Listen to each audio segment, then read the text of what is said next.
Right guys, this is the apartment. It's spacious, very spacious. Got a single bed there, it's an additional bed for a child I suppose. Two large sofas, one of which converts into a bed, another double. Kitchen area, fully equipped, microwave, blah blah blah blah, including the first time I've ever seen, or I haven't used it yet, but an electric Greek coffee maker rather than just something you put on the stove. So I've never seen that before, and very large as well. Anyway,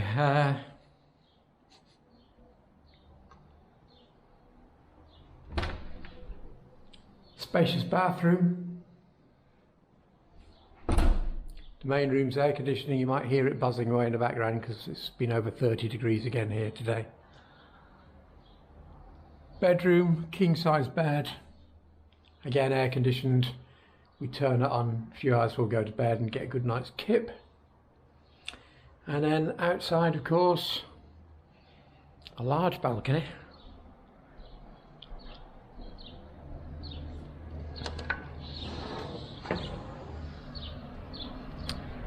And that is the Bay of Sarande, with the town on our right. Sun's dropping now, it's getting later in the afternoon. Still very warm though. It's a beautiful bay, and that piece of land over there is Corfu. So Greece is a 30-minute hydrofoil ride away if you so desired. We will be driving into Greece, so we don't need that, but and it's a beautiful place. I won't be doing much videoing here though, because it is just a seaside town, and that's what we wanted. We just want to sit, relax, enjoy the air conditioning, and take it easy for a few days before we move into Greece. There may be another town in Albania yet you're going to see. We haven't decided whether we'll detour back to that yet, and there are a couple of places around here that I probably will film and show you, because one of them is really quite intriguing. So there we go, we're in Sarande. Hi guys, we're just outside Sarande today, having a little day trip out to the lost town of Butrint, which had disappeared over time. It's a mixture of ancient, Roman, Hellenistic, Venetian, probably a scattering of Ottoman here and there, and it would just quietly dwindled away and then got left. So behind me is Venetian town, the main entrance, which guarded this waterway. Then across the waterway is another old fort, which we might go and look at later. And then there's something very special for us petrol heads just round the corner, and it isn't a car or a motorcycle. But anyway, we'll do that later. We'll go have a walk around first. The Roman bit's pretty well preserved, as you can see. Possibly Greek forebears as well. And there's a small amphitheater which we're going to have a look at. According to the board at the top, this section was a sanctuary dedicated to the Greek god of medicine, making this a very popular place for ancients to visit to seek healing.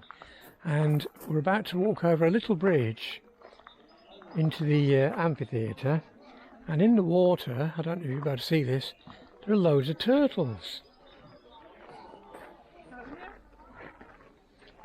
And there's a whole group of them clambered on a rock just in the middle there. There's a mother with what looks like 5 smaller baby turtles, one of which is actually sitting on the mother's back. Right, this extensive set of excavations, which is probably the size of a large church, I would say. According to the board, could have been a gymnasium, but it's just as likely to have been a private house. It has its own internal pool, complete with baby turtles again. And at the bottom, if it's uncovered, because sometimes they cover them with sand, but if it's uncovered, it should be a mosaic floor. But it's a massive building. Roman period. Right, having enthused about the size of the other place, being possibly a private residence, this, which extends over there, right along as far as the trees, right to the bottom trees and all the way back, which probably makes it the size of something like Westminster Abbey, that sort of size, was a private palace owned by one person of senator rank. He didn't get to enjoy it for very long because a rising water table apparently made it less than perfect, and it became part of the market area, but originally built and designed for one person to live in with their family and no doubt hundreds of slaves. It's enormous. We were diverted off the main track to this wall which said wall with inscriptions, and as we approached it we couldn't see anything at all. And then, as Elizabeth's pointing out here, just about every stone has very small inscriptions. This one's very small, very compact, in ancient Greek. Now there's no indication as to what it was or why these stones are inscribed in this way, but it's clearly it's not like a tomb or anything where there are big letters telling who people were. That's a flat bit, isn't it? That's a flat bit. That's a flat bit. Yeah, so it's like been chiselled out, there, isn't it? and then the writing is crammed into the bit that's chiselled out. Wow. And they've all got it, all of them got it on. It's slightly less visible on that one, but it's the same. What on earth was this wall? So this circular building is a Byzantine Baptistery, and all those columns are original, a peculiar layout, but anyway, they're shown on the original floor plan. And under this gravel, sadly we can't see it at the minute, but under this gravel is a complete circular mosaic which covers the entire floor. There's a picture of it, but it's faded in sunlight, so it's really not worth it. And in the building next to it, also under the gravel, there's another one, but the area is prone to flooding, and therefore to protect it from the sun and the water, they keep it covered in gravel. They should really have a proper, decent representation of it that you can look at, but sadly there isn't one. But anyway, amazing. So a Byzantine baptistry complete with untouched mosaic in. So this basilica, a Byzantine church, parts of which date back to the 5th century, some of it 6th.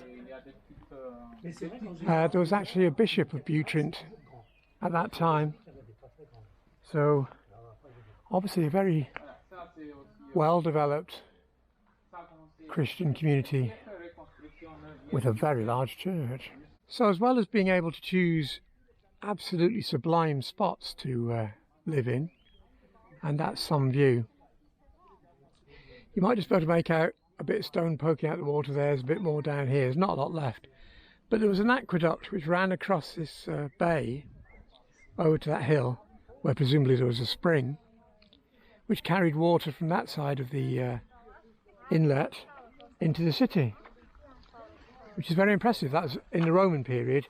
It didn't survive to the medieval period, it collapsed by then because there had been an earthquake which probably did it in, and no doubt helped bring about the demise of the city full stop over the fullness of time. But stunning, stunning scenery around town.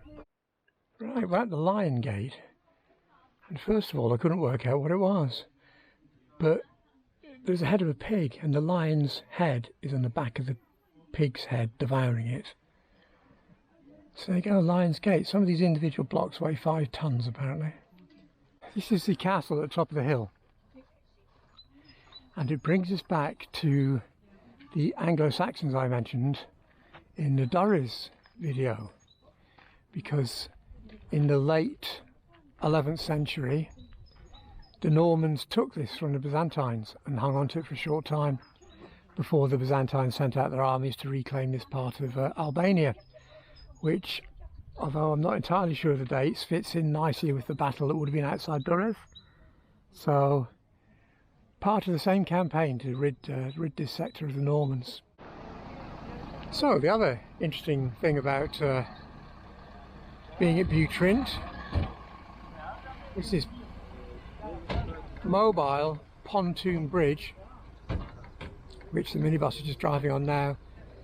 There are 4 steel pontoons with railway girders connecting them lengthways and then a wooden platform on top. And the entire thing is controlled by pulleys and steel hawser, which there are 2 white buildings on the other side. The one on the left side, as we look at it now, is the one operating today. There certainly used to be an engine in both. When I came here 10 years ago, there's an engine in both, so you could swap over if there's a problem. And inside the building is a large diesel engine, a truck, or maybe a large bus, something of that size, a very large diesel engine anyway. And it hauls the steel hawser in and out. There's a pulley on this side, and over it goes, carrying vehicles.